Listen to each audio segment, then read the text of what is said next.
सतनाम श्री वाहिगुरु साहिब जी। श्री नानक अंगद गुरु अमरदास पद बंद। रामदास अर्जन गुरु बर श्री हर गोबिंद। हरि राय हर कृष्ण गुर तेग बहादुर चंद। दसवें गोबिंद सिंह गुर नमो चरण अरविंद।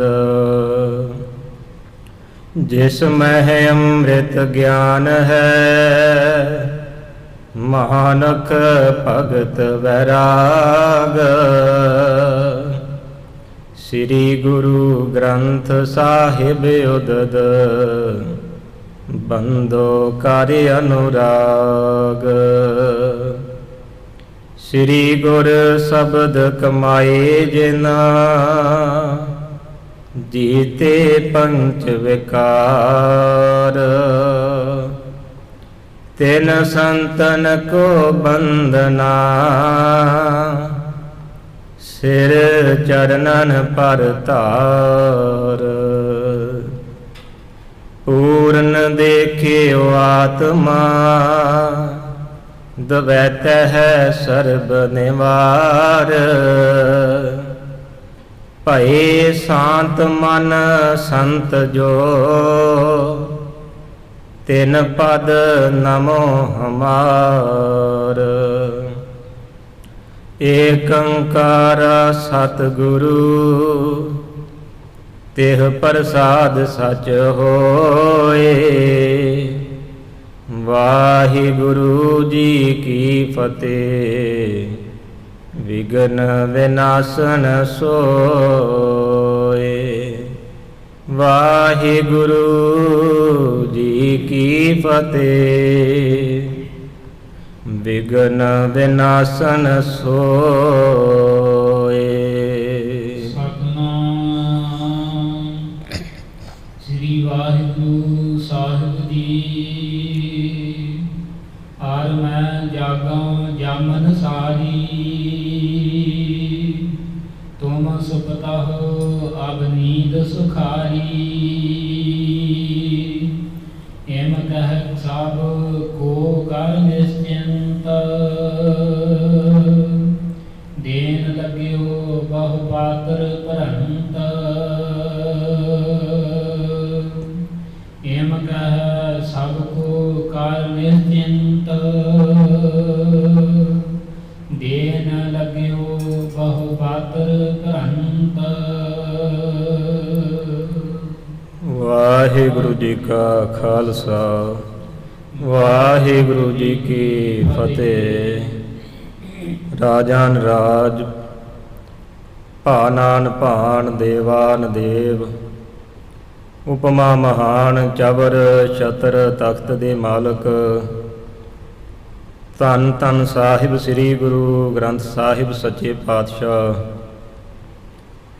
जिन्हां दे तरस सदका असीं सारे ਸਾਹਿਬਾਂ ਦੀ ਮੁਬਾਰਕ ਗੋਦ ਦੇ ਅੰਦਰ ਮਿਲ ਕਰਕੇ ਮਹਾਂਪੁਰਖਾਂ ਦੇ ਇਸ ਸਥਾਨ ਉੱਪਰ ਇਕੱਤਰਤ ਹੋਏ ਹਾਂ। ਆਓ ਜੋ ਹੁਣ ਇਸ ਸਥਾਨ 'ਤੇ ਨਿਤ ਹੀ ਇਤਿਹਾਸ ਦੀ ਲੜੀਵਾਰ ਕਥਾ ਵਿਚਾਰ ਚੱਲਦੀ ਹੈ, ਜੋ ਕਿ ਕਵੀਰਾਜ ਕਵੀ ਭਾਈ ਸੰਤੋਖ ਸਿੰਘ ਜੀਆਂ ਨੇ ਆਪਣੇ ਹੱਥ ਦੇ ਨਾਲ ਕਲਮਬੰਦ ਕੀਤਾ ਇਤਿਹਾਸ ਆਪਾਂ ਨਿਤ ਹੀ ਵਾਚਦੇ ਹਾਂ। ਆਓ ਸਾਰੇ ਮਿਲ ਕਰਕੇ ਜੋ ਇਤਿਹਾਸ ਚੱਲ ਰਿਹਾ ਹੈ ਉਸ ਨੂੰ ਸਰਵਣ ਕਰਨਾ ਕਰੀਏ। ਸਭ ਤੋਂ ਪਹਿਲਾਂ ਸਾਹਿਬਾਂ ਦੀ ਬਖਸ਼ਿਸ਼ ਫਤਿਹ ਦੀ ਸਾਂਝ ਪਾਈਏ। ਸਾਰੇ ਹੀ ਆਪਾਂ ਮਿਲ ਕਰਕੇ ਫਤਿਹ ਦੀ ਸਾਂਝ ਪਾਈਏ ਜੀ। ਆਖੋ ਜੀ ਵਾਹਿਗੁਰੂ ਜੀ ਕਾ ਖਾਲਸਾ ਵਾਹਿਗੁਰੂ ਜੀ ਕੀ ਫਤਿਹ। ਜਿਵੇਂ ਕਿ ਆਪਾਂ ਕੱਲ ਦੇ ਅਧਿਆਏ ਵਿੱਚ ਮਿਲ ਕਰਕੇ ਸਰਵਣ ਕੀਤਾ ਸੀ ਕਿ ਬਾਬਾ ਬਿਧੀ ਚੰਦ ਘੋੜਿਆਂ ਦੀ ਬੜੀ ਸੇਵਾ ਕਰਦਾ ਏ। ਫਿਰ ਇੱਕ ਦਿਨ ਜਿੰਨੇ ਵੀ ਪਹਿਰੇਦਾਰ ਸਨ ਸੇਵਾ ਕਰਦੇ ਜਿਹੜੇ, ਬਾਬਾ ਬਿਧੀ ਚੰਦ ਨੂੰ ਕਹਿਣ ਲੱਗੇ ਤੇ ਤੈਨੂੰ ਬਾਦਸ਼ਾਹ ਦੇ ਕੋਲੋਂ ਵੀ ਬੜੇ ਪੈਸੇ ਮਿਲੇ ਨੇ, ਉਵੇਂ ਵੀ ਤੂੰ ਸਾਰੇ ਦਾਸਾਂ ਤੋਂ ਬੜਾ ਹੀ ਵੱਡਾ ਹੈ, ਸਾਰਿਆਂ ਉੱਤੇ ਤੇਰੀ ਅਗਵਾਈ ਏ।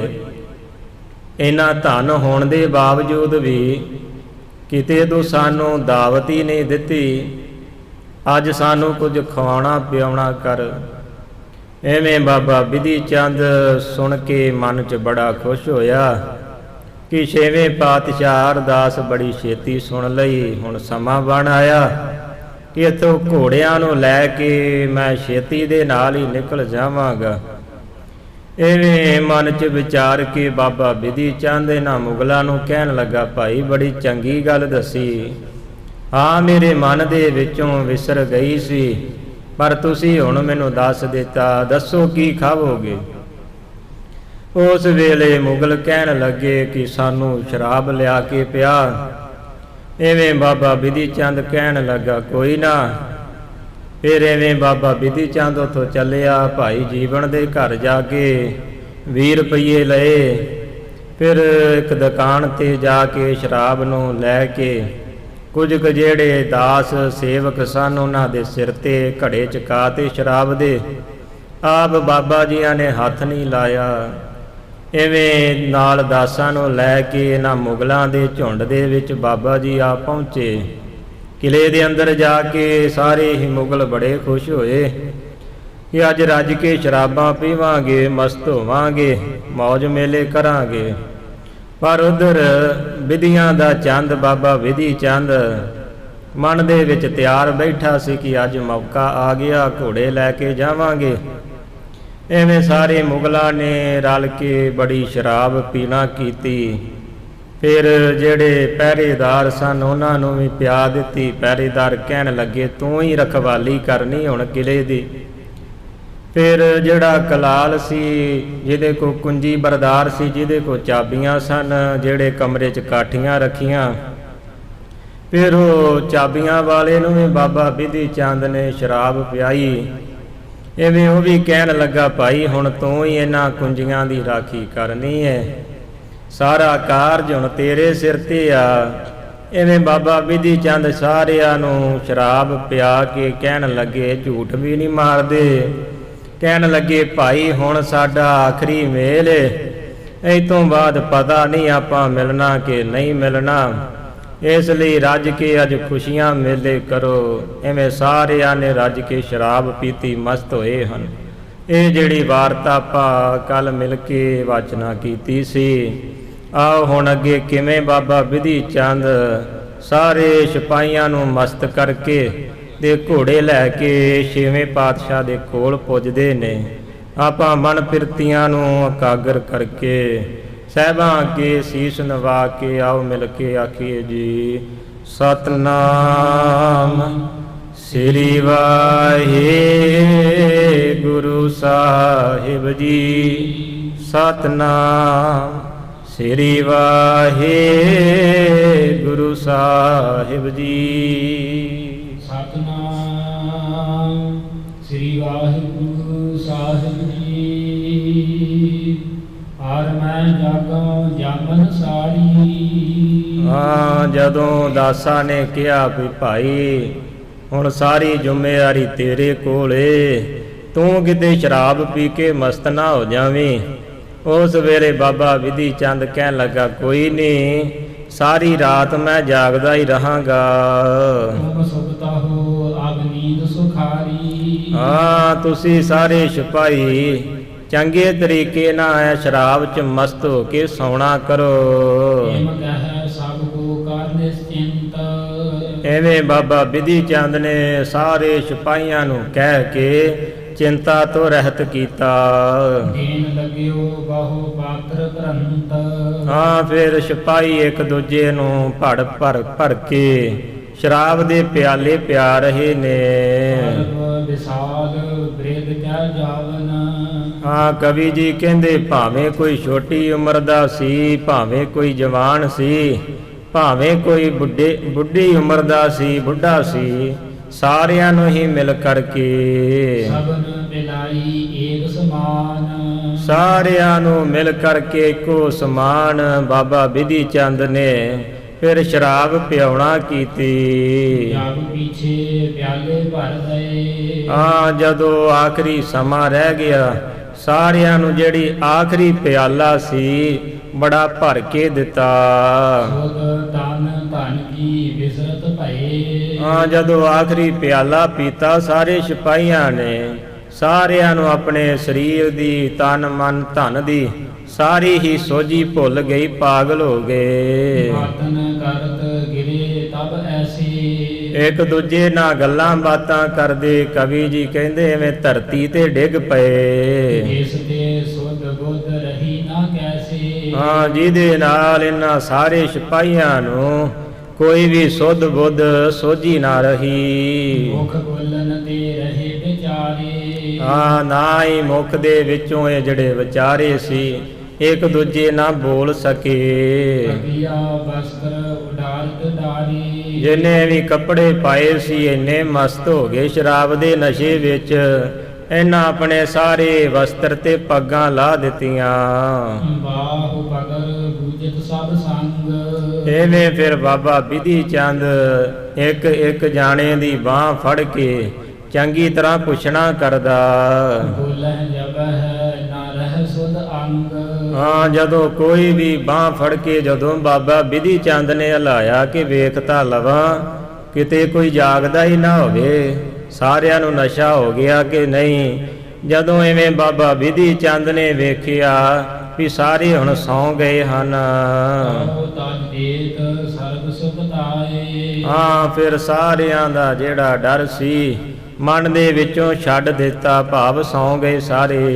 ਮਹਿ ਸੁਧ ਰਹੀ ਭਲੇ ਪਤੀ ਆਏ। ਚੰਗੀ ਤਰ੍ਹਾਂ ਵੇਖ ਲਿਆ ਬਾਬਾ ਬਿਧੀ ਚੰਦ ਨੇ ਕਿ ਕਿਸੇ ਵੀ ਸਿਪਾਹੀ ਨੂੰ ਹੁਣ ਸੋਝੀ ਨਹੀਂ ਰਹੀ। ਸ੍ਰੀ ਹਰਿ ਗੋਬਿੰਦ ਸਿਮਰਨ ਕਰਕੇ। ਹਾਂ ਹੁਣ ਬਾਬਾ ਬਿਧੀ ਚੰਦ ਫਿਰ ਚੰਗੇ ਤਰੀਕੇ ਨਾਲ ਖੜਾ ਹੋਇਆ, ਆਪਣੇ ਪੈਂਤੜੇ ਦੇ ਆਇਆ, ਚੰਗੇ ਤਰੀਕੇ ਨਾਲ ਹੱਥ ਜੋੜੇ, ਛੇਵੇਂ ਪਾਤਸ਼ਾਹ ਨੂੰ ਹੁਣ ਯਾਦ ਕੀਤਾ। ਬਾਰ ਬਾਰ ਧਰ ਪਰ ਸਿਰ ਧਰ ਕੇ। ਬਾਰ ਬਾਰ ਬਾਬਾ ਬਿਧੀ ਚੰਦ ਹੁਣ ਛੇਵੇਂ ਪਾਤਸ਼ਾਹ ਨੂੰ ਯਾਦ ਕਰਕੇ ਧਰਤੀ ਦੇ ਉੱਪਰ ਆਪਣਾ ਸੀਸ ਰੱਖਦਾ, ਮੱਥਾ ਟੇਕਦਾ। ਭਇਓ ਮੁਦਤ ਮਨ ਇਸ ਵਿਦ ਜਪੈ। ਹਾਂ ਸੱਚੇ ਪਾਤਸ਼ਾਹ ਬੜਾ ਸਮਾਂ ਹੋ ਗਿਆ, ਇਸ ਕਾਰਜ ਦੇ ਲਈ ਆਇਆ ਸਾਂ, ਇਸੇ ਦਿਨ ਦੀ ਮੈਨੂੰ ਅੱਜ ਉਡੀਕ ਸੀ। ਜਾਨ ਕਾਰਜ ਕਰ ਲੀਨਹੁ ਸਭੈ। ਹੁਣ ਪਾਤਸ਼ਾਹ ਤੇਰਾ ਹੀ ਕਾਰਜ, ਕਿਰਪਾ ਕਰਕੇ ਹੁਣ ਕੰਡ ਤੇ ਥਾਪੜਾ ਦੇ ਕੇ ਆਪ ਹੀ ਕਰਾ ਲਵੀਂ। ਸਾਵਧਾਨ ਹੋਏ ਸਭ ਕੋ ਛੋਰਾ। ਉਸ ਵੇਲੇ ਬਾਬਾ ਬਿਧੀ ਚੰਦ ਨੇ ਫਿਰ ਸਾਰੇ ਕੰਮਾਂ ਕਾਜਾਂ ਨੂੰ ਛੱਡ ਕੇ ਐ ਸਾਵਧਾਨ ਹੋ ਕੇ ਤਿਆਰ ਬਰ ਤਿਆਰ ਹੋਇਆ। ਹਿਤ ਮਹਿ ਜਹਿਓ ਲੇਨ ਹਿਤ ਘੋਰਾ। ਹੁਣ ਚਿੱਤ ਦੇ ਵਿੱਚ ਘੋੜੇ ਨੂੰ ਲੈਣ ਦੀ ਚਾਹਨਾ ਆ ਗਈ। ਉਤ ਫੇਰ ਕਰ ਦੁਰਗ ਨਿਹਾਰਾ। ਹਾਂ ਫਿਰ ਇੱਕ ਵਾਰੀ ਸਾਰੇ ਕਿਲੇ ਦੇ ਵਿੱਚ ਬਾਬਾ ਬਿਧੀ ਚੰਦ ਘੁੰਮ ਕੇ ਵੇਖਿਆ ਕਿ ਕਿਤੇ ਕੋਈ ਸਿਪਾਹੀ ਜਾਗਦਾ ਹੀ ਨਾ ਹੋਵੇ। ਦਾਰ ਦੂਰ ਬਾਹਰੂ ਕਰਤ ਪੁਕਾਰਾ। ਹਾਂ ਕੁਝ ਕੁ ਦੂਰ ਤੇ ਕਹਿੰਦੇ ਸਿਪਾਹੀ ਆਪਸ 'ਚ ਗੱਲਾਂ ਕਰਦੇ ਸਨ, ਪਰ ਉਹ ਬੜੇ ਹੀ ਦੂਰ ਸਨ। ਦੋਹਰਾ ਪਾਟ ਕਾਟ ਸਮੂਹ ਗਸ ਕਰ ਦਬਹਿ। ਉਸ ਵੇਲੇ ਫਿਰ ਬਾਬਾ ਬਿਧੀ ਚੰਦ ਨੇ ਜਿਹੜੇ ਵਸਤਰ ਸਨ ਆਪਣੇ ਕਮਰ ਕੱਸੇ ਦੇ ਨਾਲ ਲਾ ਲਏ। ਕਬੀਆ ਭਲੇ ਸੁਧਾਰ। ਫਿਰ ਆਪਣਾ ਦਮਾਲਾ ਚੰਗੇ ਤਰੀਕੇ ਨਾਲ ਝੁਲਾ ਲਿਆ ਸੀਸ ਉੱਤੇ। ਤਾਰੀ ਮਹਿ ਤਾਰੀ ਧਰੀ। ਆ ਉਸ ਵੇਲੇ ਜਿੱਥੇ ਚਾਬੀ ਪਈ ਸੀ, ਜਿਹੜੇ ਕਮਰੇ 'ਚ ਕਾਠੀ ਰੱਖੀ, ਉੱਥੇ ਜਾ ਕਰਕੇ ਗਮਲਿਓ ਦਾਗ ਵਿਚਾਰ। ਹਾਂ ਦਾਬ ਵੇਖ ਕੇ ਚੰਗੀ ਤਰੀਕੇ ਨਾਲ ਉਹ ਚਾਬੀ ਲੈਣ ਚਲਾ ਗਿਆ। ਜਾਓ ਪਈ ਨਾਰਿਓ ਜਹਾਂ ਪ੍ਰਥਮ ਹੀ ਆਥ। ਕਵੀ ਜੀ ਕਹਿੰਦੇ ਜਿੱਥੇ ਬਾਬਾ ਵਿਧੀ ਚੰਦ ਨੇ ਹੁਣ ਪਹਿਲੀ ਵਾਰੀ ਹੱਥ ਪਾਇਆ, ਗੁਰ ਜਾਏ ਲਾਗੀ ਉਸ ਵੇਲੇ ਜਲ ਦੇ ਵਿੱਚ ਜਾ ਕੇ ਘੋੜੇ ਨੇ ਆਪਣੇ ਆਪ ਨੂੰ ਸੰਭਾਲ ਲਿਆ। ਭਇਓ ਪਾਰ ਬਰਤਨ ਸੰਭਾਲਿਓ, ਐਵੇਂ ਤਨ ਸਰੀਰ ਨੂੰ ਸੰਭਾਲ ਕੇ ਘੋੜਾ ਰਾਵੀ ਦੇ ਵਿੱਚ ਤਰਦਾ ਹੋਇਆ ਪਾਰ ਲੰਘ ਗਿਆ। ਜਬ ਹੂੰ ਛਾਰ ਥਾਰ ਮੈਂ ਮਾਰੀ, ਕਵੀ ਜੀ ਕਹਿੰਦੇ ਜਿਸ ਵੇਲੇ ਘੋੜੇ ਨੇ ਇਸ ਕਿਲੇ ਦੀ ਦੀਵਾਰ ਨੂੰ ਟੱਪ ਕੇ ਰਾਵੀ ਦੇ ਜਲ ਵਿੱਚ ਛਾਲ ਮਾਰੀ ਸੀ, ਉਛਰਿਓ ਬੜੇ ਵੇਗ ਤੇ ਬਾਰੀ। ਉਦੋਂ ਬੜੇ ਹੀ ਬਲ ਦੇ ਨਾਲ ਜਿਹੜਾ ਰਾਵੀ ਦਾ ਜਲ ਸੀ ਤਾਂ ਨੂੰ ਉਛਲ ਕੇ ਪਿਆ। ਸ਼ਬਦ ਬਿਲੰਦ ਜੋਗਤ ਐਸੇ, ਬੜਾ ਹੀ ਭਾਰੀ ਜਿਹੜਾ ਸ਼ਬਦ ਭਾਵ ਖੜਾਕਾ ਇਸ ਜਲ ਦੇ ਵਿੱਚ ਹੋਣਾ ਕੀਤਾ ਸੀ। ਜਲ ਕਰ ਗਿਰਹਿ ਅਟਾਰੀ ਜੈਸੇ, ਜਿਵੇਂ ਮੰਨਣਾ ਕਰੋ ਕਿ ਜਿਵੇਂ ਕੋਈ ਵੱਡੀ ਅਟਾਰੀ ਕਿਲਾ ਇਸ ਪਾਣੀ ਦੇ ਵਿੱਚ ਡਿੱਗਿਆ ਹੋਵੇ। ਉਤੋਂ ਬਾਹਰੂ ਜਾਗਤ ਜੋਈ, ਉਧਰ ਜਿਹੜੇ ਪਹਿਰੇਦਾਰ ਜਾਗਦੇ ਸਨ, ਨਿਤ ਜਲ ਜੰਤ ਵਿਚਾਰਹਿ ਦੇਈ। ਉਹਨਾਂ ਨੇ ਹੀ ਜਾਣਿਆ ਕਿ ਜਿਵੇਂ ਰੋਜ਼ ਇਸ ਪਾਣੀ ਦੇ ਵਿੱਚ ਖੜਾਕਾ ਹੁੰਦਾ ਏ, ਕੋਈ ਜੀਵ ਜੰਤੂ ਆ ਜਾਂਦਾ ਏ, ਐਵੇਂ ਹੀ ਕੋਈ ਜਲ ਦੇ ਵਿੱਚ ਕੋਈ ਵੱਡਾ ਮੱਛ ਹੋਵੇਗਾ ਤੇ ਉਹਨੇ ਖੜਾਕਾ ਕੀਤਾ। ਸੁਨ ਕੈ ਨਾਦ ਪੁੱਛ ਨੀ ਰਹੇ, ਐਵੇਂ ਸੁਣ ਕੇ ਆਵਾਜ਼ ਨੂੰ ਸਾਰੇ ਸਿਪਾਹੀ ਚੁੱਪ ਹੀ ਕੀਤੇ ਰਹੇ। ਬਚ ਨਹਿ ਲਹੇ ਨਾ ਬਚ ਮੁਖ ਕਹੇ, ਕਿਸੇ ਨੇ ਵੀ ਮਨ 'ਚ ਕੋਈ ਖਿਆਲ ਨਾ ਲਿਆਂਦਾ ਤੇ ਨਾ ਹੀ ਕੋਈ ਗੱਲ ਕੀਤੀ। ਵਿਧੀ ਚੰਦ ਬੜ ਸੁਮਤ ਪ੍ਰਵੀਨਾ, ਉਧਰ ਬਾਬਾ ਵਿਧੀ ਚੰਦ ਜਿਹੜਾ ਸ੍ਰੇਸ਼ਟ ਮੱਤ ਵਾਲਾ ਸੀ, ਤਟ ਥਿਰ ਦੁਰੰਗ ਵਿਲਾਸੋ ਦੀਨਾ। ਐਵੇਂ ਰਾਵੀ ਦੇ ਕਿਨਾਰੇ ਤੇ ਜਾ ਕੇ ਘੋੜੇ ਨੂੰ ਬੜਾ ਹੀ ਦਿਲਾਸਾ ਦਿੱਤਾ ਪਾਰ ਧਰ ਧਰ ਕਰ ਹਾਥ, ਤੇ ਫਿਰ ਘੋੜੇ ਦੀ ਧੌਣ ਦੇ ਉੱਪਰ ਬਾਬਾ ਵਿਧੀ ਚੰਦ ਵਾਰ-ਵਾਰ ਹੱਥ ਫੇਰ ਕੇ ਉਹਨੂੰ ਧੀਰਜ ਦਿੰਦੇ ਤੋ ਤੇਜ ਕਰ ਧੀਰਜ ਸਾਥ। ਤੇ ਘੋੜਾ ਬੜਾ ਹੀ ਤੇਜ਼ ਸੀ, ਬੜੇ ਜੋਸ਼ ਦੇ ਵਿੱਚ ਆਇਆ ਸੀ। ਜਦੋਂ ਕੰਧ ਨੂੰ ਟੱਪਿਆ ਤੇ ਫਿਰ ਬਾਬਾ ਵਿਧੀ ਚੰਦ ਹੱਥ ਫੇਰ ਕੇ ਉਹਨੂੰ ਸ਼ਾਂਤ ਕਰਦੇ। ਨਿਤ ਦਿਨ ਮਹਿ ਬਿਖ ਘਾਤ ਵਿਚਾਰਤ, ਐਵੇਂ ਦਿਨ ਦੇ ਸਮੇਂ ਉਤੋਂ ਚਾਨਣ ਹੋ ਉੱਠਿਆ। ਕੰਧ ਨਦੀ ਵੇਖ ਪੰਥ ਨਿਹਾਰਤ, ਕਵੀ ਜੀ ਕਹਿੰਦੇ ਐਵੇਂ ਦਿਨ ਦੇ ਸਮੇਂ ਵਿੱਚ ਬਾਬਾ ਵਿਧੀ ਚੰਦ ਆਪਣੇ ਮਨ ਦੇ ਵਿੱਚ ਜਿਵੇਂ ਦਾਓ ਪੇਜ ਵਿਚਾਰਦਾ ਸੀ, ਐਵੇਂ ਹੀ ਉਸ ਕੰਧ ਨੂੰ ਟੱਪਣਾ ਕੀਤਾ। ਸੋ ਸਭ ਕਰ ਨਿਰਣੈ ਮਗ ਚਾਲਾ, ਉਹ ਸਾਰਾ ਹੀ ਨਿਰਣਾ ਕਰਕੇ ਬਾਬਾ ਵਿਧੀ ਚੰਦ ਹੁਣ ਛੇਵੇਂ ਪਾਤਸ਼ਾਹ ਵੱਲ ਚੱਲ ਪਿਆ। ਗੁਰ ਸਨਮੁਖ ਮੁਖ ਕਰ ਜਿਸ ਕਾਲਾ, ਉਸ ਵੇਲੇ ਛੇਵੇਂ ਪਾਤਸ਼ਾਹ ਦੇ ਵੱਲ ਮੁਖ ਕਰਕੇ ਅਦਕ ਅਨੰਦਤ ਸੁਮਤ ਬਿਲੰਦ, ਤੇ ਬਾਬਾ ਵਿਧੀ ਚੰਦ ਬੜੇ ਹੀ ਆਨੰਦ ਦੇ ਵਿੱਚ ਆਇਆ, ਜਿਹਦੀ ਸ੍ਰੇਸ਼ਟ ਮੱਤ ਸੀ। ਲਹ ਦੁਰੰਗ ਪਾਵਨ ਮਾਨਿੰਦ, ਕਵੀ ਜੀ ਕਹਿੰਦੇ ਮੰਨਣਾ ਕਰੋ ਹੁਣ ਘੋੜਾ ਐਵੇਂ ਚੱਲਦਾ ਏ ਜਿਵੇਂ ਹਵਾ ਦੇ ਨਾਲ ਹੀ ਗੱਲਾਂ ਕਰਦਾ ਹੋਵੇ। ਗੁਰ ਸ਼ਬਦ ਬੰਦ ਬਦਨ ਤੇ ਬਗਾਵੈ, ਤੇ ਉਧਰ ਬਾਬਾ ਵਿਧੀ ਚੰਦ ਆਪਣੇ ਮੁਖ ਦੇ ਵਿੱਚੋਂ ਸਤਿਗੁਰਾਂ ਦਾ ਸ਼ਬਦ ਬਾਣੀ ਉਚਾਰਨ ਕਰਦੇ। ਆਪ ਮੋਦ ਤੇ ਹਿਰਦੈ ਨ ਮਾਵੈ, ਮਨ ਦੇ ਵਿੱਚ ਹਿਰਦੇ ਵਿੱਚ ਬੜਾ ਹੀ ਆਨੰਦ ਖੁਸ਼ੀ ਹੈ ਤੇ ਅੰਦਰ ਸਮਾਉਂਦੀ ਨਹੀਂ। ਫਿਰ ਐਵੇਂ ਜੋ ਮੁਖ ਦੇ ਵਿੱਚੋਂ ਬਾਣੀ ਪੜ੍ਹਦੇ ਹਨ, ਸ੍ਰੀ ਮੁਖ ਵਾਕ ਜਿਹੜੇ ਸ਼੍ਰੋਮਣੀ ਮੁਖ ਵਾਕ ਪੰਚਮ ਪਾਤਸ਼ਾਹ ਨੇ ਗੁਰੂ ਗ੍ਰੰਥ ਸਾਹਿਬ ਜੀਆਂ ਵਿੱਚ ਦਰਜ ਕੀਤੇ। ਗੁਰ ਮੇਰੇ ਸੰਗ ਸਦਾ ਹੈ ਨਾਲੇ, ਬਾਬਾ ਵਿਧੀ ਚੰਦ ਮੁਖ ਚੋਂ ਗੁਰਬਾਣੀ ਗਾਉਂਦੇ ਕਿ ਗੁਰੂ ਜਿਹੜਾ ਗੁਰੂ ਛੇਵਾਂ ਪਾਤਸ਼ਾਹ ਏ ਸਦਾ ਹੀ ਮੇਰੇ ਅੰਗ ਸੰਗ ਹੈ। ਸਿਮਰ ਸਿਮਰ ਤੇ ਸਦਾ ਸੰਭਾਲੇ, ਸਦਾ ਹੀ ਉਸ ਗੁਰੂ ਨੂੰ ਸਿਮਰ ਸਿਮਰ ਕੇ ਮੈਂ ਆਪਣੇ ਮਨ ਦੇ ਵਿੱਚ ਉਹਦਾ ਨਾਮ ਸੰਭਾਲ ਰੱਖਿਆ। ਆਦਿਕ ਤੁਕ ਗਾਵਤ ਆਵੈ, ਐਵੇਂ ਦੀਆਂ ਜਿਹੜੀਆਂ ਤੁਕਾਂ ਸਨ ਬਾਬਾ ਵਿਧੀ ਚੰਦ ਆਪਣੇ ਮੁਖ ਤੋਂ ਗਾਉਣਾ ਕਰਦਾ। ਹੈ ਕੀ ਪੀਠ ਜਨਨ ਸੁਖ ਪਾਵੈ, ਤੇ ਘੋੜੇ ਦੀ ਪਿੱਠ ਤੇ ਬਹਿ ਕੇ ਵਿਧੀਆਂ ਦਾ ਚੰਦ ਬਾਬਾ ਵਿਧੀ ਚੰਦ ਬੜਾ ਹੀ ਸੁਖ ਪਾ ਰਿਹਾ ਏ। ਪ੍ਰੇਮ ਬੜ ਬਲ ਤੇ ਗਮ ਲਿਓ ਭੋਰਾ, ਐਵੇਂ ਬੜੇ ਬਲ ਦੇ ਨਾਲ ਜੋਸ਼ ਨਾਲ ਬਾਬਾ ਵਿਧੀ ਚੰਦ ਰਸਤੇ ਨੂੰ ਸਰ ਕਰਦਾ ਜਾ ਰਿਹਾ।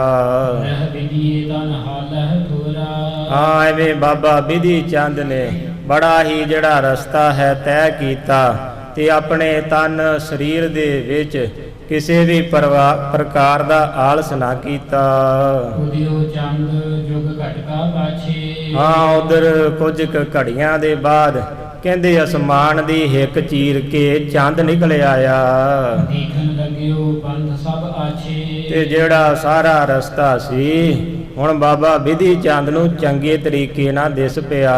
ਵੇਦ ਦਿਲਾਸਾ ਮਾਰਗ ਚੱਲ ਹੈ। ਐਵੇਂ ਘੋੜੇ ਨੂੰ ਦਿਲਾਸਾ ਦੇ ਕੇ ਬਾਬਾ ਵਿਧੀ ਚੰਦ ਰਸਤੇ ਤੇ ਚੱਲ ਰਹੇ ਨੇ। ਭੁੱਲਣ ਤੇ ਨਭ ਉੱਡਣ ਸੰਭਾਲ ਹੈ। ਆਸਮਾਨ ਦੇ ਵਿੱਚ ਤਾਰਿਆਂ ਨੂੰ ਵੇਖ ਕੇ ਬਾਬਾ ਵਿਧੀ ਚੰਦ ਸਮੇਂ ਦਾ ਤੇ ਜਗ੍ਹਾ ਦਾ ਪਤਾ ਕਰਦਾ।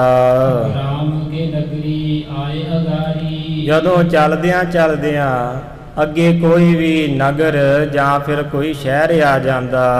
ਨਹੀਂ ਪ੍ਰਵੇਸ਼ ਹੈ ਕਿਛੂ ਮੁਝਾਰੀ। ਬਾਬਾ ਵਿਧੀ ਚੰਦ ਕਿਸੇ ਵੀ ਜਗ੍ਹਾ ਤੇ ਪ੍ਰਵੇਸ਼ ਨਹੀਂ ਕਰਦਾ, ਪਾਸੇ ਦੀ ਲੰਘ ਜਾਂਦਾ, ਕਿਉਂਕਿ ਬਾਬਾ ਵਿਧੀ ਚੰਦ ਬੜੇ ਹੀ ਬੁੱਧੀਮਾਨ ਸਨ। ਕਿਉਂਕਿ ਪਤਾ ਸੀ ਕਿ ਮੁਗਲ ਖੋਜ ਵੀ ਕਰਨਗੇ ਵੀ ਘੋੜਾ ਕਿੱਧਰ ਗਿਆ, ਐਵੇਂ ਕੋਈ ਰਸਤੇ ਦੇ ਵਿੱਚ ਰੁਕਾਵਟ ਨਾ ਆ ਜਾਏ। ਇਸ ਲਈ ਬਾਬਾ ਵਿਧੀ ਚੰਦ ਕਿਸੇ ਵੀ ਨਗਰ ਦੇ ਵਿੱਚ ਖੜਦੇ ਨਹੀਂ। ਵਹਿਰ ਹੀ ਮਾਰਗ ਚੱਲੇ। ਹਾਂ ਨਗਰਾਂ ਦੇ ਪਾਸੇ ਦੀ ਥਾਣੀ ਹੀ ਬਾਹਰੋਂ ਬਾਹਰ ਹੀ ਨਿਕਲ ਜਾਂਦੇ। ਆਏ ਨਦੀ ਜਹ ਦੋਨੋਂ ਮਿਲੇ। ਹਾਂ ਹੁਣ ਉੱਥੇ ਆਏ ਬਾਬਾ ਵਿਧੀ ਚੰਦ ਜਿੱਥੇ ਦੋ ਨਦੀਆਂ ਸਤਲੁਜ ਤੇ ਬਿਆਸਾ ਦਾ ਮੇਲ ਹੁੰਦਾ। ਦੇਖ ਘਾਟ ਕੋ ਠੇਲਾ ਹੈ ਬਾਰੀ। ਉਸ ਜਗ੍ਹਾ ਤੇ ਆ ਕੇ ਘਾਟ ਨੂੰ ਵੇਖ ਕੇ ਬਾਬਾ ਵਿਧੀ ਚੰਦ ਨੇ ਘੋੜੇ ਨੂੰ ਪਾਣੀ ਪਿਆਇਆ।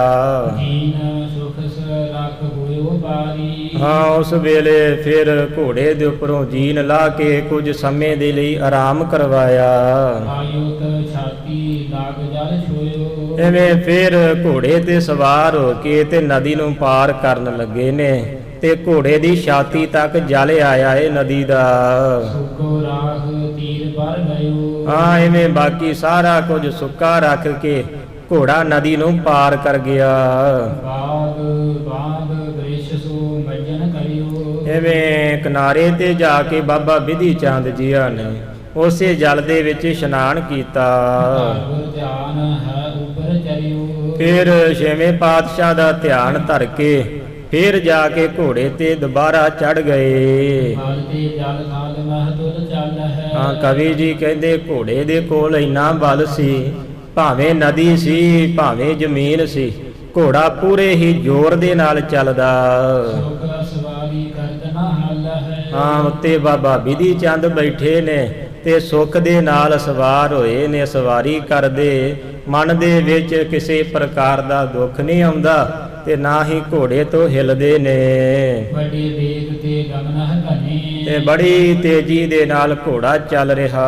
ਗਗਨ ਵਿਮਾਨ ਪੈ ਪਿਆਨਤ ਮਨੇ। ਹਾਂ ਕਵੀ ਜੀ ਕਹਿੰਦੇ ਮੰਨਣਾ ਕਰੋ ਜਿਵੇਂ ਆਕਾਸ਼ ਦੇ ਵਿੱਚ ਵੱਡਾ ਵਿਮਾਨ ਉੱਡਦਾ ਹੋਵੇ, ਇੰਨੀ ਤੇਜ਼ੀ ਨਾਲ ਘੋੜਾ ਚੱਲ ਰਿਹਾ ਏ। ਧਿਆਨ ਗੁਰੂ ਕੋ ਧਾਰਤ ਮਨ ਮੈਂ। ਤੇ ਬਾਬਾ ਵਿਧੀ ਚੰਦ ਛੇਵੇਂ ਪਾਤਸ਼ਾਹ ਦਾ ਧਿਆਨ ਆਪਣੇ ਮਨ ਵਿੱਚ ਧਾਰਨ ਕਰਕੇ ਬੈਠਾ। ਕਾਰਜ ਬਨਿਓ ਅਲਪ ਹੀ ਦਿਨ ਮੈਂ। ਹਾਂ ਸੱਚੇ ਪਾਤਸ਼ਾਹ ਮੈਂ ਤੇ ਸੋਚਿਆ ਸੀ ਇਸ ਕੰਮ ਕਰਨ ਦੇ ਲਈ ਬੜੇ ਦਿਨ ਲੱਗ ਜਾਣਗੇ, ਪਰ ਤੁਹਾਡੀ ਕਿਰਪਾ ਦੇ ਨਾਲ ਕੁਝ ਕੀ ਦਿਨਾਂ ਦੇ ਵਿੱਚ ਇਹ ਕਾਰਜ ਬਣ ਗਿਆ। ਵਿਧੀ ਚੰਦ ਕੇ ਦੇਤ ਆਨੰਦ। ਹਾਂ ਵਿਧੀ ਚੰਦ ਇਵੇਂ ਆਨੰਦ ਦੇ ਵਿੱਚ ਆਇਆ। ਰਹਿਨ ਹੋਣ ਤੇ ਤੁੰਦ ਬਿਲੰਦ। ਹਾਂ ਸੱਚੇ ਪਾਤਸ਼ਾਹ ਇਹ ਕੰਮ ਹੋਣ ਵਾਲਾ ਤੇ ਨਹੀਂ ਸੀ, ਪਰ ਤੇਰੀ ਕਿਰਪਾ ਨਾਲ ਐਡਾ ਵੱਡਾ ਕੰਮ ਹੀ ਹੋ ਗਿਆ। ਪਹਿਲੇ ਦਿਨ ਮਹ ਮੱਜਲ ਵਿਸਾਲਾ। ਐਵੇਂ ਪਹਿਲੇ ਦਿਨ ਦੇ ਵਿੱਚ ਬਾਬਾ ਵਿਧੀ ਚੰਦ ਨੇ ਬੜੀ ਹੀ ਲੰਮੀ ਜਿਹੜਾ ਪੈਂਡਾ ਸੀ ਉਹ ਤੈਅ ਕਰ ਲਿਆ। ਥਗ ਖਰੇ ਬਿਤਾ ਚਿਰ ਕਾਲਾ। ਫਿਰ ਇੱਕ ਜਗ੍ਹਾ ਤੇ ਉੱਪਰ ਖਲੋ ਕੇ ਬਾਬਾ ਵਿਧੀ ਚੰਦ ਨੇ ਆਪ ਆਰਾਮ ਕੀਤਾ ਤੇ ਨਾਲ ਘੋੜੇ ਨੂੰ ਆਰਾਮ ਕਰਾਇਆ। ਹੋਏ ਨ ਆਸ ਆਸ ਹੋਸ ਨ ਜਾਏ। ਹਾਂ ਬਾਬਾ ਵਿਧੀ ਚੰਦ ਸੋਚਦੇ ਕਿਧਰੇ ਘੋੜਾ ਜਿਹੜਾ ਕਿਸੇ ਤਰੀਕੇ ਨਾਲ ਡਰ ਨਾ ਜਾਵੇ, ਥੱਕ ਨਾ ਜਾਵੇ। ਗੁਰ ਦੇਵ ਏਕ ਬਾਰ ਪਹੁੰਚਾਏ। ਹਾਂ ਇੱਕ ਵਾਰ ਮੈਨੂੰ ਹੁਕਮ ਹੋਇਆ ਏ ਮੈਂ ਗੁਰੂ ਦੇ ਕੋਲੇ ਘੋੜਾ ਪਹੁੰਚਾ ਦੇਵਾਂ। ਧੀਰਾ ਕਰਤੇ ਦੇਤ ਦਿਲਾਸਾ। ਤੇ ਕਦੀ ਬਾਬਾ ਬਿਧੀ ਚੰਦ ਘੋੜੇ ਨੂੰ ਹੌਲੀ ਕਰਦੇ ਤੇ ਕਦੀ ਫੇਰ ਦਲਾਸਾ ਦੇ ਕੇ ਹਵਾ ਦੇ ਵਿੱਚ ਭਜਾ ਦਿੰਦੇ। ਜਗਦੀ ਮਹਿ ਚਾਤੁਰ ਮਤ ਰਾਸਾ ਤੇ ਘੋੜ ਸਵਾਰੀ ਦੇ ਵਿੱਚ ਕਵੀ ਜੀ ਕਹਿੰਦੇ ਬਾਬਾ ਬਿਧੀ ਚੰਦ ਜੀ ਬੜੇ ਹੀ ਬੁੱਧੀਮਾਨ ਸਨ। ਤੇਜ ਬਾਗ ਕੋ ਚਾਲ ਚਲਾਵੇ ਹਾਂ ਐਵੇਂ ਵਾਗ ਦੇ ਨਾਲ ਬੜੀ ਹੀ ਕਦੀ ਹੌਲੀ ਕਰਕੇ ਘੋੜੇ ਨੂੰ ਚਲਾਉਂਦੇ ਪ੍ਰਭੂ ਵੇਗ ਤੇ ਬਹੁਤ ਸਿਧਾਵੇ ਤੇ ਕਦੀ ਕਦੀ ਫੇਰ ਬੜੀ ਤੇਜ਼ੀ ਨਾਲ ਭਜਾ ਦਿੰਦੇ। ਗੁਰੂ ਚਲਹਿ ਲਖੈ ਸਵਾਰ ਹਾਂ ਐਵੇਂ ਥੋੜਾ ਥੋੜਾ ਸਮਾਂ ਚੱਲ ਕੇ ਜਿਵੇਂ ਬਾਬਾ ਬਿਧੀ ਚੰਦ ਮਨ ਦੇ ਵਿੱਚ ਸੋਚਦੇ ਕਿ ਖੌਰੇ ਘੋੜਾ ਬੜੀ ਹੌਲੀ ਚੱਲ ਰਿਹਾ। ਪਹੁੰਚਹਿ ਦੂਰ ਨਾ ਲਾਗਵ ਅਵਾਰ ਹਾਂ ਕਵੀ ਜੀ ਕਹਿੰਦੇ ਘੋੜਾ ਹੌਲੀ ਨਹੀਂ ਚੱਲਦਾ, ਬੜੀ ਹੀ ਤੇਜ਼ੀ ਦੇ ਨਾਲ ਹਵਾ ਨੂੰ ਚੀਰੀ ਜਾ ਰਿਹਾ। ਆਨ ਰਹਿਉ ਦਿਨ ਘਟਕਾ ਜਾਰੀ ਹਾਂ ਜਦੋਂ ਦਿਨ ਦੀਆਂ 4 ਘੜੀਆਂ ਰਹਿ ਗਈਆਂ ਫਿਰ ਬਾਬਾ ਬਿਧੀ ਚੰਦ ਛੇਵੇਂ ਪਾਤਸ਼ਾਹ ਦੇ ਕੋਲ ਆ ਗਿਆ। ਰੂਪੇ ਪੁਰ ਕੇ ਚਿਨ ਨਿਹਾਰੀ ਜਦੋਂ ਆ ਕੇ ਰੂਪੇ ਨਗਰ ਦੇ ਲੱਛਣ ਵੇਖੇ, ਕੁਝ ਨਿਸ਼ਾਨੀਆਂ ਵੇਖੀਆਂ ਕਿ ਇਹ ਭਾਈ ਕਾ ਰੂਪਾ ਨਗਰ ਹੈ। ਦੇਖਤ ਹੀ ਆਨੰਦਿਤ ਹੋਆ ਤੇ ਵੇਖ ਕੇ ਬਾਬਾ ਬਿਧੀ ਚੰਦ ਬੜਾ ਹੀ ਆਨੰਦ ਦੇ ਵਿੱਚ ਆਇਆ ਕੁਸ਼ਲ ਸਮੇਤ ਪਹੁੰਚ ਗੋ ਜੋਗਾ ਤੇ ਮਨ ਦੇ ਵਿੱਚ ਸੋਚਦਾ ਏ ਸੁਖ ਦੇ ਨਾਲ ਹੀ ਛੇਵੇਂ ਪਾਤਸ਼ਾਹ ਦੇ ਕੋਲ ਆ ਪੁੱਜੇ ਹਾਂ। ਉਤਰ ਪਰਿਓ ਘੋਰਾ ਦੁਰਾਇਓ ਐਵੇਂ ਵੇਖ ਕੇ ਰੂਪੇ ਨਗਰ ਚ ਆ ਕੇ ਬਾਬਾ ਬਿਧੀ ਚੰਦ ਘੋੜੇ ਤੋਂ ਥੱਲੇ ਉਤਰ ਗਿਆ। ਹੱਥ ਦੇ ਵਿੱਚ ਘੋੜੇ ਦੀ ਰੱਸੀ ਫੜ ਕੇ ਹੌਲੀ ਹੌਲੀ ਤੁਰਿਆ ਜਾਂਦਾ। ਵਿਹੇਤ ਮਗ ਚਰਨਨ ਆਇਓ ਹਾਂ ਆਪ ਵੀ ਬਾਬਾ ਬਿਧੀ ਚੰਦ ਜਿਵੇਂ ਘੋੜੇ ਨੂੰ ਹੌਲੀ ਹੌਲੀ ਤੋਰਦਾ ਤੇ ਨਾਲ ਆਪ ਵੀ ਹੌਲੀ ਹੌਲੀ ਚੱਲ ਰਿਹਾ ਆਕੇ ਏ। ਸਤਿਗੁਰ ਲਗੇ ਦੀਵਾਨ ਹਾਂ ਉਧਰ ਅਗਲੇ ਪਾਸੇ ਰੂਪੇ ਨਗਰ ਵਿੱਚ ਛੇਵੇਂ ਪਾਤਸ਼ਾਹ ਦਾ ਮਹਾਨ ਦੀਵਾਨ ਲੱਗਾ। ਸ਼ਬਦ ਰਬਾਬੀ ਕਰਤੇ ਗਾਨ ਉਸ ਦੀਵਾਨ ਦੇ ਵਿੱਚ ਜਿਹੜੇ ਰਬਾਬੀ ਸਿੱਖ ਸੀ ਗੁਰੂ ਦੀ ਬਾਣੀ ਦਾ ਸ਼ਬਦ ਗਾਇਨ ਕਰ ਰਹੇ ਸਨ। ਦੇਖਿਓ ਦੂਰ ਤੇ ਸੰਗ ਤੁਰੰਗ ਹਾਂ ਦੂਰ ਤੋਂ ਛੇਵੇਂ ਪਾਤਸ਼ਾਹ ਨੇ ਆਪਣੀ ਨਜ਼ਰ ਘੁਮਾ ਕੇ ਘੋੜੇ ਦੇ ਨਾਲ ਹੀ ਵੇਖਣਾ ਕੀਤਾ। ਆਵਤ ਵਿਧੀ ਚੰਦ ਮੁਦ ਅੰਗ ਹਾਂ ਛੇਵੇਂ ਪਾਤਸ਼ਾਹ ਨੇ ਵੇਖਿਆ ਉਹ ਸਾਡਾ ਸੂਰਮਾ ਬਾਬਾ ਬਿਧੀ ਚੰਦ ਆ ਰਿਹਾ ਏ। ਕਮਲ ਦੇਖਿਓ ਦੂਰ ਤੇ ਸੰਗ ਹਾਂ ਦੂਰ ਤੋਂ ਵੇਖਦਿਆਂ ਹੋਇਆਂ ਐਵੇਂ ਕੋਲ ਪਹੁੰਚੇ। ਕਮਲ ਵਿਲੋਚਨ ਜੁਗ ਵਿਗਸਾਏ ਕਮਲ ਵਰਗੇ ਜਿਹੜੇ ਨੇਤਰ ਸਨ ਉਹਨਾਂ ਦੇ ਨਾਲ ਵੇਖਣਾ ਕੀਤਾ, ਬੜੇ ਹੀ ਖੁਸ਼ ਹੋਏ। ਉਠੇ ਹੀਰ ਵੇ ਹੇਤ ਲੁਭਾਏ ਹਾਂ ਫਿਰ ਵੇਖਣ ਦੇ ਲਈ ਛੇਵੇਂ ਪਾਤਸ਼ਾਹ ਆਪਣਾ ਤਖਤ ਛੱਡ ਕੇ ਖੜੇ ਹੋਏ। ਦੇਨ ਸੀਤਾ ਸੁਧ ਕੋ ਹਨੂਮਾਨ ਹਾਂ ਹੁਣ ਕਵੀ ਜੀ ਦ੍ਰਿਸ਼ਟਾਂਤ ਦਿੰਦੇ ਨੇ ਕਿ ਜਿਵੇਂ ਸੀਤਾ ਨੂੰ ਵੇਖ ਕੇ ਜਦੋਂ ਹਨੂਮਾਨ ਸੀਤਾ ਨੂੰ ਲੈਣ ਗਿਆ ਸੀ, ਜਦੋਂ ਸੀਤਾ ਨੂੰ ਵੇਖ ਕੇ ਰਾਮ ਸਮਾਨ ਪ੍ਰਤੀਖਨਵਾਨ ਹਾਂ ਜਿਵੇਂ ਰਾਮਚੰਦਰ ਜੀ ਬੜਾ ਹੀ ਹਿਰਦੇ ਵਿੱਚ ਬੇਸਬਰੀ ਨਾਲ ਇੰਤਜ਼ਾਰ ਕਰ ਰਹੇ ਸਨ ਕਿ ਹਨੂਮਾਨ ਆ ਕੇ ਕੋਈ ਸੀਤਾ ਦੀ ਸੁੱਧ ਬੁੱਧ ਦੱਸੇ। ਹਰਿਓ ਪਾਏ ਪੰਕਜ ਪਰ ਦੌਰ ਹਾਂ ਜਦੋਂ ਉਸ ਵੇਲੇ ਹਨੂਮਾਨ ਆ ਕੇ ਰਾਮਚੰਦਰ ਦੇ ਚਰਨਾਂ ਤੇ ਪੈ ਗਿਆ ਸੀ ਅਕਬਰ ਸਾਮ ਉਠਾਏ ਭਰ ਕੌਰ ਤੇ ਰਾਮਚੰਦਰ ਨੇ ਫੜ ਕੇ ਹਨੂਮਾਨ ਨੂੰ ਆਪਣੀ ਛਾਤੀ ਨਾਲ ਲਾ ਲਿਆ। ਐਵੇਂ ਕਹਿੰਦੇ ਨੇ ਬਾਬਾ ਬਿਧੀ ਚੰਦ ਨੂੰ ਜਦੋਂ ਦੂਰੋਂ ਆਉਂਦਿਆਂ ਵੇਖਿਆ ਤੇ ਬਾਬਾ ਬਿਧੀ ਚੰਦ ਵਿਰਾਗ 'ਚ ਆ ਕੇ ਛੇਵੇਂ ਪਾਤਸ਼ਾਹ ਦੇ ਚਰਨਾਂ ਦੇ ਉੱਪਰ ਡਿੱਗ ਪਿਆ। ਛੇਵੇਂ ਪਾਤਸ਼ਾਹ ਨੇ ਫੜ ਕੇ ਬਾਬਾ ਬਿਧੀ ਚੰਦ ਨੂੰ ਆਪਣੀ ਛਾਤੀ ਦੇ ਨਾਲ ਲਾ ਲਿਆ। ਕਿਰਪਾ ਦ੍ਰਿਸ਼ਟ ਤੇ ਕਰਿਓ ਨਿਹਾਲ ਕਿਰਪਾ ਦੀ ਦ੍ਰਿਸ਼ਟੀ ਫੇਰ ਕੇ ਪਾਤਸ਼ਾਹ ਨੇ ਬਾਬਾ ਬਿਧੀ ਚੰਦ ਨੂੰ ਨਿਹਾਲੋ ਨਿਹਾਲ ਕਰਤਾ। ਵਿਦਿਆ ਹਨੂਮਾਨ ਕੇ ਢਾਲ ਹਾਂ ਬਾਬਾ ਬਿਧੀ ਚੰਦ ਜਿਹੜੇ ਨੇ ਕਵੀ ਜੀ ਕਹਿੰਦੇ ਹਨੂਮਾਨ ਦੀ ਤਰ੍ਹਾਂ ਸਾਰਾ ਹੀ ਕਾਰਜ ਕੀਤਾ। ਦਿਨ ਦੋਇਨ ਸਾਮ ਕੋ ਬੜ ਭਾਗੀ ਹਾਂ ਇਹਨਾਂ ਦੋਵਾਂ ਦੇ ਸਮਾਨ ਕੌਣ ਵੱਡਿਆਂ ਭਾਗਾਂ ਵਾਲਾ ਹੋ ਸਕਦਾ ਏ। ਨਮਸਕਾਰ ਕਰਿਓ ਭੈ ਅਨੁਰਾਗੀ ਹਾਂ ਦੋਵਾਂ ਨੇ ਬੜਾ ਹੀ ਔਖਾ ਕੰਮ ਚੰਗੇ ਤਰੀਕੇ ਨਾਲ ਕੀਤਾ ਸੀ। ਜਿਵੇਂ ਹਨੂਮਾਨ ਨੇ ਲੰਕਾ ਦੇ ਵਿੱਚ ਜਾ ਕੇ ਸੀਤਾ ਦੀ ਸੁੱਧ ਖਬਰ ਲਈ ਸੀ, ਇਹ ਵੀ ਬੜਾ ਔਖਾ ਕੰਮ ਸੀ। ਦੈਂਤਾਂ ਦੇ ਨਾਲ ਲੜਨਾ ਸੀ। ਐਵੇਂ ਹੀ ਬਾਬਾ ਬਿਧੀ ਚੰਦ ਨੇ ਜਾ ਕੇ ਮੁਗਲਾਂ ਦੇ ਘੇਰੇ ਵਿੱਚ ਇਹਨਾਂ ਮੁਗਲਾਂ ਦੇ ਕੋਲੋਂ ਘੋੜੇ ਨੂੰ ਛਡਾ ਕੇ ਲਿਆਂਦਾ। ਇਹ ਵੀ ਬੜਾ ਔਖਾ ਕੰਮ ਕੀਤਾ। ਨਹੀਂ ਅਬਰ ਤੇ ਜੋ ਬਨ ਆਇਓ। ਹਾਂ, ਹੋਰ ਕਿਸੇ ਕੋਲੋਂ ਵੀ ਇਹ ਘੋੜੇ ਲਿਆਉਣ ਵਾਲਾ ਕਾਰਜ ਬਣਨਾ ਨਹੀਂ ਸੀ। ਗੁਰ ਪ੍ਰਭੂ ਹਿਤ ਕੋ ਕਾਜ ਬਨਾਇਓ। ਹਾਂ, ਗੁਰੂ ਦੇ ਪ੍ਰੇਮ ਦੇ ਲਈ ਬਾਬਾ ਬਿਧੀ ਚੰਦ ਨੇ ਇਹ ਸਾਰਾ ਕਾਰਜ ਕੀਤਾ। ਨਹੀਂ ਪ੍ਰਾਨ ਪਿਆਰੇ ਤੇ ਜੁਗ ਕੀਨੇ। ਹਾਂ, ਬਾਬਾ ਬਿਧੀ ਚੰਦ ਨੇ ਆਪਣੇ ਪ੍ਰਾਣ ਨੂੰ, ਆਪਣੀ ਜਾਨ ਨੂੰ ਗੁਰੂ ਤੋਂ ਪਿਆਰਾ ਨਾ ਸਮਝਿਆ। ਇਸੇ ਤਰ੍ਹਾਂ ਜਿਵੇਂ ਬਾਬਾ ਬਿਧੀ ਚੰਦ ਛੇਵੇਂ ਪਾਤਸ਼ਾਹ ਦੇ ਨਾਲ ਪ੍ਰੇਮ ਕਰਦੇ ਆਪਣੀ ਜਾਨ ਵੀ ਵਾਰਦੇ ਨੇ, ਇਵੇਂ ਫਿਰ ਅੱਗੇ ਜਾ ਕੇ ਛੇਵੇਂ ਪਾਤਸ਼ਾਹ ਨੇ ਵੀ ਬਾਬਾ ਬਿਧੀ ਦੇ ਨਾਲ, ਬਾਬਾ ਬਿਧੀ ਚੰਦ ਦੇ ਨਾਲ ਦਿਲੋਂ ਪ੍ਰੇਮ ਨਿਭਾਇਆ। ਆਪਣੀ ਛਾਤੀ ਦੇ ਨਾਲ ਲਾ ਕੇ ਛੇਵੇਂ ਪਾਤਸ਼ਾਹ ਨੇ ਵਰ ਦਿੱਤਾ, ਜੋ ਆਪਾਂ ਅਗਲੇ ਦਿਨਾਂ ਦੇ ਵਿੱਚ ਵਾਚਾਂਗੇ। ਛਾਤੀ ਦੇ ਨਾਲ ਲਾ ਕੇ ਛੇਵੇਂ ਪਾਤਸ਼ਾਹ ਜੀਆਂ ਨੇ ਵਰ ਦਿੱਤਾ, ਬਿਧੀ ਚੰਦ ਸ਼ੀਨਾ ਗੁਰੂ ਕਾ ਸੀਨਾ, ਜੋ ਵਰ ਮੰਗਿਆ ਸੋ ਮੈਂ ਦੀਨਾ, ਕਦੇ ਕਮੀ ਨਾ। ਇਹ ਬਾਬਾ ਬਿਧੀ ਚੰਦ, ਜੋ ਵੀ ਤੂੰ ਵਰ ਮੰਗੇਗਾ ਤੈਨੂੰ ਦਵਾਂਗਾ। ਤੇਰੇ ਘਰ ਦੇ ਵਿੱਚ, ਤੇਰੀਆਂ ਆਉਣ ਵਾਲੀਆਂ ਕੁਲਾਂ ਦੇ ਵਿੱਚ ਕਦੀ ਵੀ ਕੋਈ ਕਮੀ ਨਾ ਰਹੇਗੀ। ਐਵੇਂ ਛੇਵੇਂ ਪਾਤਸ਼ਾਹ ਬਾਬਾ ਬਿਧੀ ਚੰਦ ਨਾਲ ਬੜਾ ਦਿਲੋਂ ਪ੍ਰੇਮ ਕਰਦੇ ਆਪਣਾ ਸਰੂਪ ਕਿਹਾ। ਤੇ ਜਦੋਂ ਕਹਿੰਦੇ ਨੇ ਛੇਵੇਂ ਪਾਤਸ਼ਾਹ ਜੀਆਂ ਦੇ ਸਾਰੀ ਉਮਰ ਦੇ ਵਿੱਚ ਨਾ ਆਪਣੇ ਨੇਤਰਾਂ ਦੇ ਵਿੱਚ 2 ਵਾਰ ਅਥਰੂ ਆਏ ਸਨ। ਜਦੋਂ ਬਾਬਾ ਬੁੱਢਾ ਸਾਹਿਬ ਜੀ ਸਰੀਰ ਤਿਆਗਣ ਲੱਗੇ, ਪਹਿਲੀ ਵਾਰ ਛੇਵੇਂ ਪਾਤਸ਼ਾਹ ਦੇ ਅੱਖਾਂ ਦੇ ਵਿੱਚ ਉਦੋਂ ਜਲ ਵਿਆ ਵਿਰਾਗ ਦੇ ਵਿੱਚ ਆ ਕੇ, ਕਿਉਂਕਿ ਪਿਆਰਾ ਦੂਰ ਚੱਲਿਆ ਸੀ।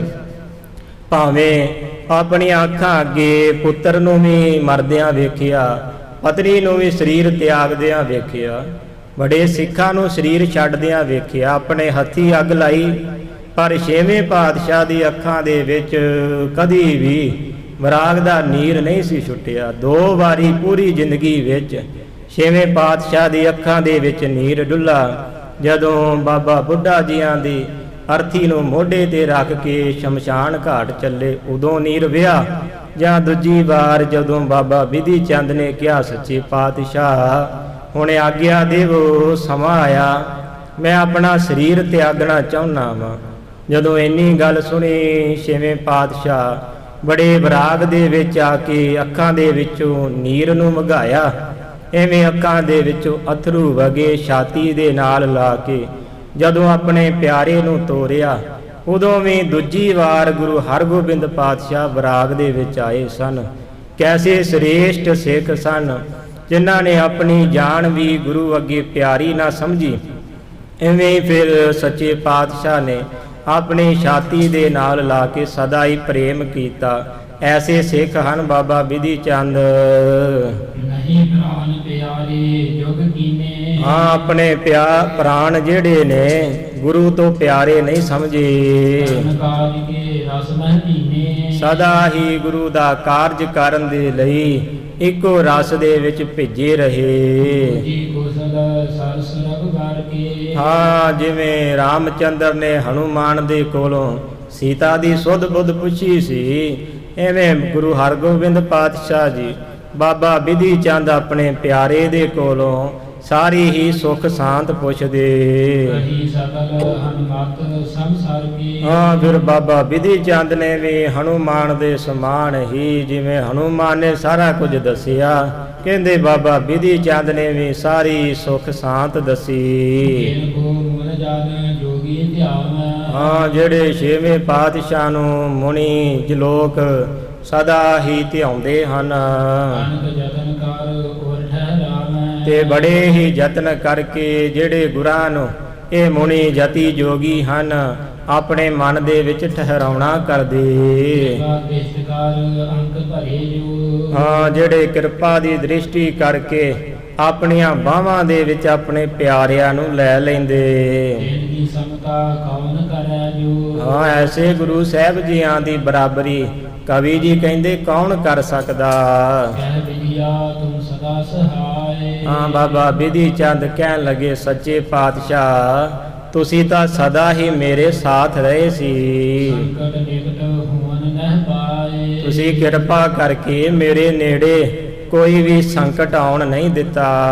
ਨਿਜ ਕਰਨਾ ਕਰ ਕਾਜ ਕਰਾਇਓ। ਤੁਸੀਂ ਆਪਣੀ ਕਿਰਪਾ ਕਰਕੇ ਮੇਰੇ ਤੇ ਸਾਰੇ ਹੀ ਕਾਰਜ ਕਰਵਾ ਲਏ ਸਨ। ਵਿਖਮ ਦੁਰਗ ਤੇ ਹੈ ਨਿਕਸਾਇਓ। ਹਾਂ, ਐਡਾ ਵੱਡਾ ਕਿਲਾ ਸੀ ਸੱਚੇ ਪਾਤਸ਼ਾਹ, ਉਹਦੇ ਵਿੱਚੋਂ ਨਿਕਲਣਾ ਬੜਾ ਹੀ ਔਖਾ ਸੀ, ਪਰ ਤੁਸੀਂ ਆਪਣੀ ਕਿਰਪਾ ਕਰਕੇ ਐਡੇ ਤਗੜੇ ਕਿਲੇ ਦੇ ਵਿੱਚੋਂ ਵੀ ਆਪਣੇ ਦਾਸ ਨੂੰ ਕੱਢ ਲਿਆਂਦਾ।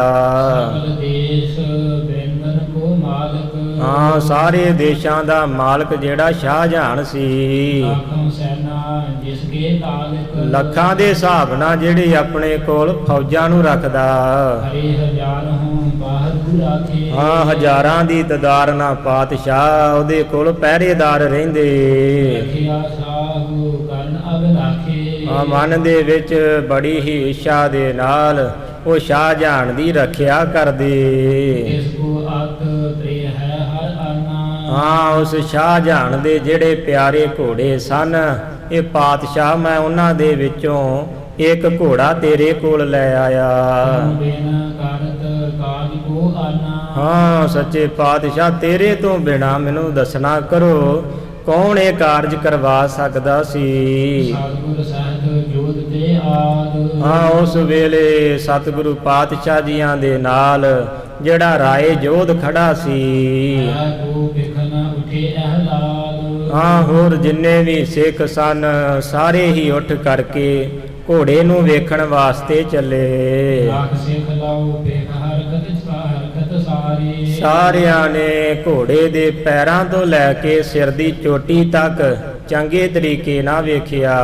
ਸਹਿਤ ਜੀਨ ਜੇਵਰ ਸਭ ਡਾਰੇ। ਹਾਂ, ਜੀਨ ਕਾਠੀ ਦੇ ਸਮੇਤ ਬੜੇ ਹੀ ਜੇਵਰ ਗਹਿਣੇ ਜਿਹੜੇ ਸਨ ਉਹ ਘੋੜੇ ਦੇ ਉੱਪਰ ਜੜੇ ਪਏ। ਸੁੰਦਰ ਮੂਰਤ ਹੈ ਕੀ ਹੇਰੇ। ਹਾਂ, ਘੋੜੇ ਦੀ ਜਿਹੜੀ ਸੁੰਦਰ ਮੂਰਤ ਹੈ ਸਾਰਿਆਂ ਨੇ ਵੇਖਣਾ ਕੀਤੀ। ਕਿਮ ਕਾਗਜ਼ ਪਰ ਲਿਖੀ ਚ ਤੇਰੇ। ਹਾਂ, ਕਵੀ ਜੀ ਕਹਿੰਦੇ ਮੰਨਣਾ ਕਰੋ ਜਿਵੇਂ ਕਾਗਜ਼ ਦੇ ਉੱਪਰ ਬੜਾ ਹੀ ਸੋਹਣਾ ਚਿੱਤਰ ਬਣਾਇਆ ਹੋਵੇ। ਜਨ ਸੁੰਦਰਤਾ ਸਕਲ ਬਟੈ ਬਟਰੀ। ਹਾਂ, ਜਿਵੇਂ ਕਾਗਜ਼ ਦੇ ਉੱਪਰ ਸੁੰਦਰ ਚਿੱਤਰ ਪੇਂਟਿੰਗ ਕੀਤੀ ਹੋਵੇ, ਇਸ ਪ੍ਰਕਾਰ ਘੋੜੇ ਦੀ ਸੁੰਦਰਤਾ ਜਿਹੜੀ ਦਿਸ ਰਹੀ ਹੈ। ਅੰਗ ਅੰਗ ਪ੍ਰਤ ਭੇਦ ਕਰ ਜੋਰੀ। ਹਾਂ, ਜਿਹੜਾ ਅੰਗ ਅੰਗ ਘੋੜੇ ਦਾ ਬੜੇ ਹੀ ਸੋਹਣੇ ਤਰੀਕੇ ਨਾਲ ਜਿਵੇਂ ਗਹਿਣਿਆਂ ਵਾਂਗ ਜੋੜਿਆ ਹੋਵੇ। ਰੂਪ ਸਮੁੰਦਰ ਸੋ ਛਾਪ ਕਰ ਨੇਤੀ। ਹਾਂ, ਹੁਣ ਕਵੀ ਜੀ ਇੱਥੇ ਦ੍ਰਿਸ਼ਟਾਂਤ ਦਿੰਦੇ ਨੇ, ਕਹਿੰਦੇ ਜਿਵੇਂ ਚਾਟੀ ਦੇ ਵਿੱਚ ਦੁੱਧ ਪਾ ਕੇ ਉਤੋਂ ਮਧਾਣੀ ਉਹਦੇ ਉੱਪਰ ਪਾ ਕੇ ਤੇ ਨੇਤਰਾਂ ਨੂੰ ਘੁਮਾਇਆ ਜਾਵੇ ਤੇ ਨੇਤਰੇ ਘੁਮਾ ਕੇ ਉਹਦੇ ਵਿੱਚੋਂ ਜਿਵੇਂ ਮੱਖਣ ਬਾਹਰ ਨਿਕਲਦਾ ਹੈ, ਉਸ ਤਰੀਕੇ ਦਾ ਕਵੀ ਜੀ ਦ੍ਰਿਸ਼ਟਾਂਤ ਦਿੰਦੇ ਹਨ। ਹੁਣ ਫੇਰ ਇੱਕ ਵਾਰ ਪੜ੍ਹਨਾ ਕਰੋ। ਰੂਪ ਸਮੁੰਦਰ ਸੋ ਛਾਪ ਕਰ ਨੇਤੀ। ਹਾਂ, ਜਿਹੜਾ ਘੋੜੇ ਦਾ ਰੂਪ ਹੈ ਉਹ ਕਵੀ ਜੀ ਕਹਿੰਦੇ ਮੰਨਣਾ ਕਰੋ ਜਿਵੇਂ ਸਮੁੰਦਰ ਨੂੰ ਰਿੜਕਣਾ ਕੀਤਾ ਸੀ ਦੇਵਤਿਆਂ ਨੇ, ਇਹ ਘੋੜੇ ਦਾ ਇੰਨਾ ਸੋਹਣਾ ਸਰੂਪ ਸਮੁੰਦਰ ਦੀ ਨਿਆਈ ਹੈ। ਤੇ ਜਿਹੜੇ ਹੈ ਘੋੜੇ ਨੇ ਇੰਨੇ ਸੋਹਣੇ ਨੇ ਤੇ ਉਹਨਾਂ ਦੇ ਵਿੱਚ ਮਧਾਣੀ ਨੂੰ ਪਾ ਕੇ ਛਾਪ ਕਰ ਨੇਤੀ। ਹਾਂ, ਉਹਦੇ ਵਿੱਚ ਜਿਹੜੀ ਸ਼ੋਭਾ ਸੀ ਉਹਨਾਂ ਨੂੰ ਨੇਤਰੇ ਮੰਨਣਾ ਕਰੋ ਜਿਵੇਂ ਇੱਕ ਚਾਟੀ ਦੇ ਵਿੱਚ ਉਹਨੂੰ ਮਧਾਣੀ ਪਾ ਕੇ ਤੇ ਨੇਤਰਾਂ ਤੋਂ ਫੜ ਕੇ ਲਟਕਦੇ ਨੇ, ਐਵੇਂ ਸੁੰਦਰ ਸ਼ੋਭਾ ਜਿਹੜੀ ਹੈ ਉਹ ਸਮੁੰਦਰ ਦੀ ਨਿਆਈ ਘੋੜੇ ਦੀ ਸੁੰਦਰਤਾ ਤੇ ਉਹਦੇ ਵਿੱਚ ਜਿਹੜੀ ਉਹਦੀ ਸ਼ੋਭਾ ਹੈ ਉਹ ਦੋਵੇਂ ਨੇਤਰ ਹਨ। ਮਹਾਵੀਰ ਰਸ ਮੰਦਰ ਸੇਤੀ। ਹਾਂ, ਉਹਦੇ ਵਿੱਚ ਜਿਵੇਂ ਮੰਦਰਾਚਲ ਪਰਬਤ ਨੂੰ ਪਾ ਕੇ ਰੜਕਣਾ ਕੀਤਾ ਸੀ, ਇਸ ਤਰੀਕੇ ਦੇ ਨਾਲ ਮੰਨਣਾ ਕਰੋ ਉਹਦੇ ਵਿੱਚ ਬੜੀਆਂ ਹੀ ਖੂਬੀਆਂ ਨੂੰ ਪਾ ਕੇ ਤੇ ਕਾਮਧੇਨ ਜਿਹੜੀ ਗਊ ਹੈ ਇਹਦੇ ਬਰਾਬਰ ਉਹਦੀ ਸ਼ੋਭਾ ਹੈ।